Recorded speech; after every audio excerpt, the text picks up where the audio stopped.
Yo, what is going on, guys? Welcome back to another Rocket League video here at Game Gym. In this video, we're going to be taking a look at how to be effective when clearing the ball and some mechanics that we can utilize for good clears. We'll also talk a little bit about identifying space and practice those mechanics, and we'll learn a bit in ranked at the end. Alright, for this lesson's warm-up, we will be doing a training pack for 5 to 10 minutes that will help us warm up the power we get on our touches, which will in turn prepare us for practicing the power shot in the next section. Now, a few of the shots you will see in this training pack will be power shots, but some won't. So I figured this is the perfect training pack to use for our warm-up, as it's going to ease us into the mechanic that we're about to learn.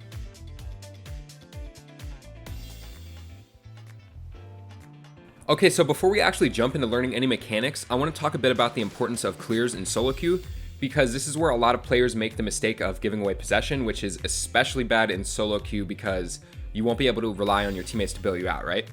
When you clear the ball, you need to have a clear intention on what you're doing with the ball. You can't just autopilot and slam the ball in any which direction, because like I said, this will often result in just giving the ball to the other team. We're going to talk about how to have that clear intention, but for now I want to stress the importance on why we are learning this material. Before we jump into the power shot, I wanted to briefly mention some more information about clear intention with clears. When you hit the ball in Rocket League, you should always look to play the ball to a teammate / space, play the ball back to yourself, or make it awkward for the opponents. Now, in our context, we would just be talking about making it awkward with a clear or passing to space / a teammate with a clear, right? Because we're talking about clears, we're not talking about solo plays. We'll take a look at a replay example of making this decision a little later in the lesson. Now, the mechanic you will use most often for clears is the power shot. You guys should already know what this is, but if you don't, it's basically when you flip into the ball directly following it bouncing off the ground, which in turn generates a lot of power on your touch, more so than you'd be able to normally get. Go ahead and practice this mechanic in a training pack with the code on the screen for 5 to 10 minutes. The next mechanic you will utilize for clears is the half volley. This one has really tricky timing, so this section will be brief because I want everyone to master power shot clears mainly. However, with that being said, the half volley is something everyone will have to learn eventually.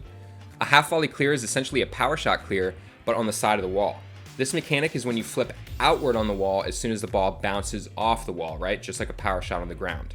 This can generate an absolutely insane amount of power, and at high levels, you will often see these turn into full pitch clears. There's really no way to learn the timing for this tricky mechanic other than to just try with brute force.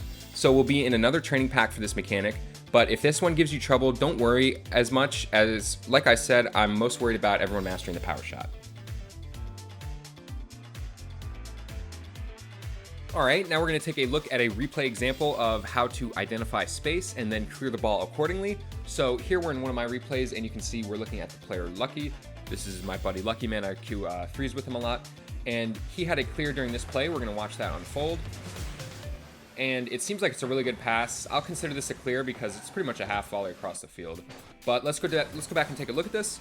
And you can see that when he goes up to actually hit this ball, like, he has no vision of the field, right? But it's what happened before that and what he saw before that that's important. So if you're Lucky right here and I'm going for the ball, you can immediately see that 2 blue players are in our left corner.